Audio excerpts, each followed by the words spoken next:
बिस्मिल्लाहिर्रहमानिर्रहीम। आज हम इंग्लिश का बहुत ही अहम टॉपिक पढ़ने जा रहे हैं। उस टॉपिक का नाम है नरेशन।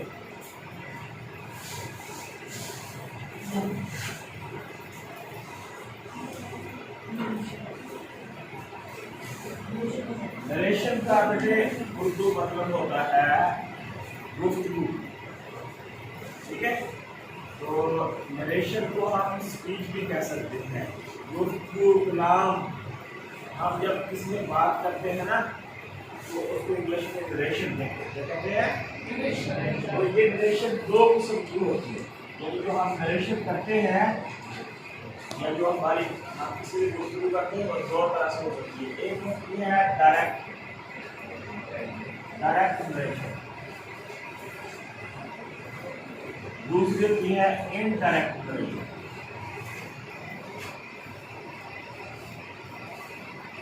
नरेशन क्या होती है? उसी में नरेशन को क्या कहते हैं? गुफ्तगू।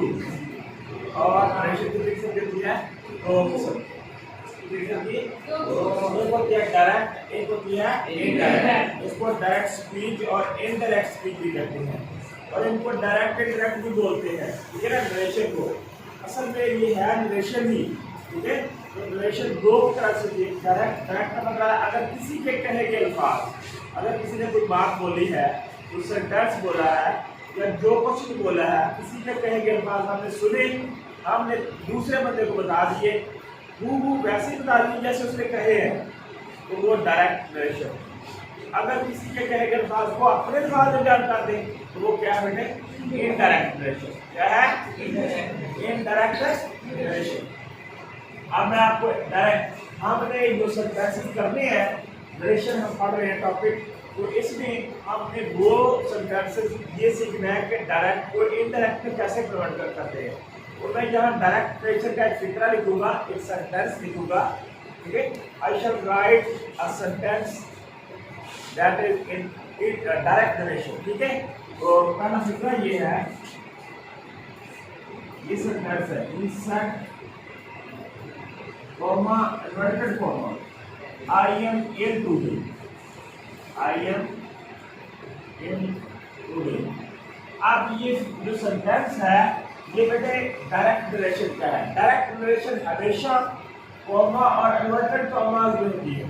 ठीक है, जब इस तरह का कोई भी सेंटेंस होगा, अगर आपने रिटन सेंटेंस देखा है और आप गेस करना चाहते हैं कि ये डायरेक्ट या इनडायरेक्ट, तो ये डायरेक्ट नरेशन होगा। क्या होगा?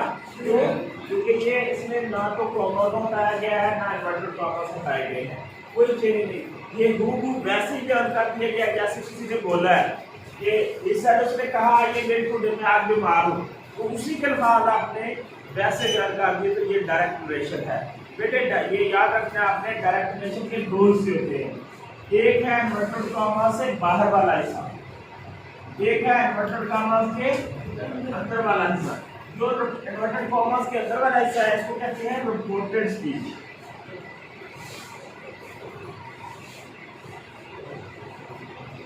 रिपोर्टेड स्पीच या रिपोर्टेड नरेशन भी कह सकते हैं। और ये है इन्वर्टेड कॉमा के बाहर वाला, इसको कहते हैं रिपोर्टिंग, यानी ये बंदा बयान करने वाला है, रिपोर्टेड स्पीच। अब आपको ये तो पता चल गया कि डायरेक्ट स्पीच के कितने हिस्से होते हैं? दो।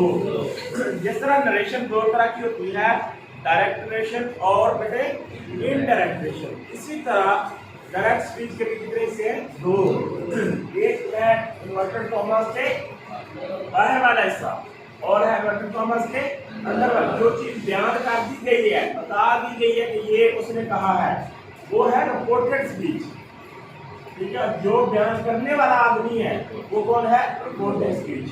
ठीक है, अच्छा, जब भी आपने डायरेक्ट से, आज मैं सिर्फ आपको सिंपली इंट्रोडक्शन करवा रहा हूँ कि डायरेक्ट से इनडायरेक्ट में तब्दील करना है। अगर आपने सेंटेंस को किन चीजों को लेकर रखना है, फर्स्ट ऑफ ऑल आपने ये काम करना है बेटे कि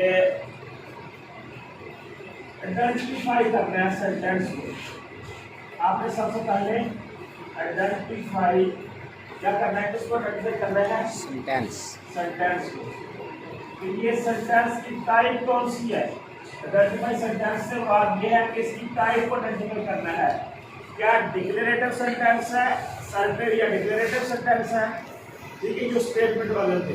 इंट्रोगेटिव है, इंपेरेटिव है, ठीक है, इस चीज को आपने आइडेंटिफाई करना है। जो ऑब्जेक्टिव सेंटेंस है या एक्सक्लेमेटरी सेंटेंस है, इस चीज को आइडेंटिफाई करना है। सबसे पहले क्या काम करना है, identify the sentence, identify the.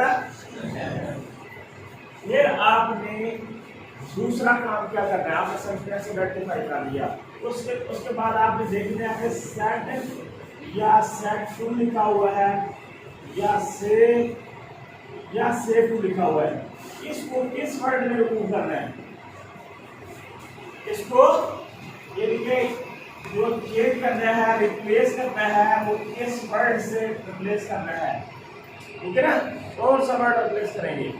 उसके बाद आपने इन्वर्टेड कॉमास को खत्म करना है, inverted commas important. Inverted commas कौन से होते हैं, ये स्टार्टिंग वाले और क्लोजिंग वाले, जिसके अंदर रिपोर्टेड स्पीच होती है, ठीक है। इसको आपने according to the nature of the sentence आपने चेंज करना है। उसके बाद बेटा आपने करना है प्रोनाउन चेंज करना है। उसके बाद प्रोनाउन की बारी आएगी, तो प्रोनाउन चेंज करना है। प्रोनाउन चेंज करने का फार्मूला ये है कि हमेशा first person change into subject, second person change into object और थर्ड पर्सन को चेंज नहीं करते। फर्स्ट पर्सन कौन से होते हैं, आई डूइंग, इनके जो केसेस है वो भी फर्स्ट पर्सन है। आई, दूसरा आई माई मी होता है, बी आवर अस होता है, यू यूर यू होता है, सेकंड पर्सन यू है, ठीक है। आई कोई फर्स्ट पर्सन है, यू सेकंड है और थर्ड पर्सन है ही शी इट दे। ये थर्ड पर्सन प्रोनाउन ये चेंज नहीं करते, समझ आई। अच्छा, यानी उसके बाद आपने प्रोनाउन चेंज करना है। प्रोनाउन के बाद आपने चेंज करना है टेंस। क्या करना है, टेंस का मतलब है आप हल्के वर्ब भी चेंज कर देंगे और वर्ब की फॉर्म भी चेंज करेंगे, वर्ब की फॉर्म भी चेंज करेंगे, टेंस चेंज करेंगे। और टेंस के साथ ही होता है ये किसी के साथ और चेंज करते हैं, वो स्पेसिफिक वर्ड्स,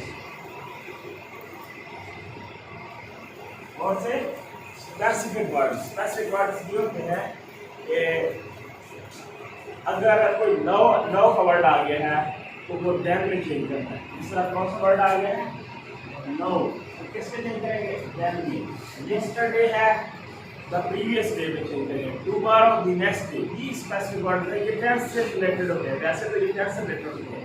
अच्छा, याद रखिए मेरी बात कि टेंस कब चेंज करना है, टेंस कब चेंज करना है, जब रिपोर्टेड स्पीच ये पास्ट में हो, इसमें हो पास्ट टेंस। रिपोर्टेड स्पीच अगर पास्ट टेंस में है तो टेंस चेंज होगा, नहीं तो नहीं। बेटे आज जो मैंने आपको बताया है, ये बताया है कि डायरेक्ट स्पीच कितने से होते हैं, दो, कितने से, पहला इन्वर्टेड कॉमा से बाहर वाला कौन सा है, रिपोर्टिंग स्पीच, और इन्वर्टेड कॉमा के अंदर वाला रिपोर्टेड स्पीच। उसके बाद मैंने आपको बताया जब आपके पास डायरेक्ट स्पीच का दूसरा सेंटेंस आ गया है तो उसके बाद सबसे पहले आपने क्या ये काम कर रहे हैं कि वो रिपोर्टेड स्पीच के अंदर जो सेंटेंस लिखा हुआ है उसको आइडेंटिफाई करना है कि ये सेंटेंस की टाइप कौन सी है। इंट्रोगेटिव सेंटेंस है, कंपैरेटिव है, एक्सक्लेमेटरी है, ऑब्जेक्टिव है, यूनिवर्सल ट्रुथ है, क्या है। अब जब सेंटेंस का पता चल गया तो आपने उस सेंटेंस के मुताबिक सेट या सेट टू को या से टू चेंज करना है। उसके बाद आपने इसको खत्म करना है इन्वर्टेड कॉमास से, ठीक है। उसके बाद आपने क्या करना है, प्रोनाउन चेंज करना है। आई कोई फर्स्ट पर्सन है उसको सब्जेक्ट में चेंज करते हैं, सेकंड यू है उसको ऑब्जेक्ट में चेंज करते हैं, थर्ड पर्सन को नहीं चेंज करते। और ये चेंजिंग होती है रिपोर्टेड से रिपोर्टेड की तरफ, रिपोर्टेड से रिपोर्टेड की तरफ। उसके बाद टेंस चेंज करना है। टेंस तब चेंज करना है जब आपका रिपोर्टेड किस में हो, पास्ट टेंस में। अगर पास्ट टेंस में रिपोर्टेड नहीं है तो आप टेंस चेंज नहीं करेंगे। टेंस चेंज नहीं करेगा मतलब है ना तो हेल्थ वर्ब चेंज होगा ना फॉर्म ऑफ वर्ब चेंज, ठीक है। उसके बाद स्पेसिफिक वर्ड इसके साथ अटैच होते हैं, नो, यस्टरडे, ये हो, ठीक है। तो ये चेंज करते हैं, समझ आ गई बेटे। अब मैं आपको आपसे, अच्छा ये जो सेंटेंस लिखा हुआ है इसकी एग्जांपल को ही आज मैं हल करता हूँ। He said I am in today, I am in today, I am in today, ठीक है। तो ये सेंटेंस है। आपने सबसे पहले क्या करना है, आपके पास डायरेक्ट स्पीकर का है, आपने रिपोर्टेड स्पीच में देखा आई एम टू ये किस टाइप का सेंटेंस है, ये असर्टिव है, डिक्लेरेटिव है, स्टेटमेंट है। तो असर्टिव है, जब असर्टिव आपको पता चल गया तो ये सेंटेंस कौन सा है, असर्टिव। तो असर्टिव में ये तब्दीली करते हैं, असर्टिव या डिक्लेरेटिव। ये सेड, यहाँ सेड है ना, सेड को बदलेंगे टोल्ड में, कैसे बदलेंगे, और इन्वर्टेड कॉमास की जगह पे क्या लगाना है, दैट लगाना है, बाकी तो बिल्ली राशि का, ठीक है।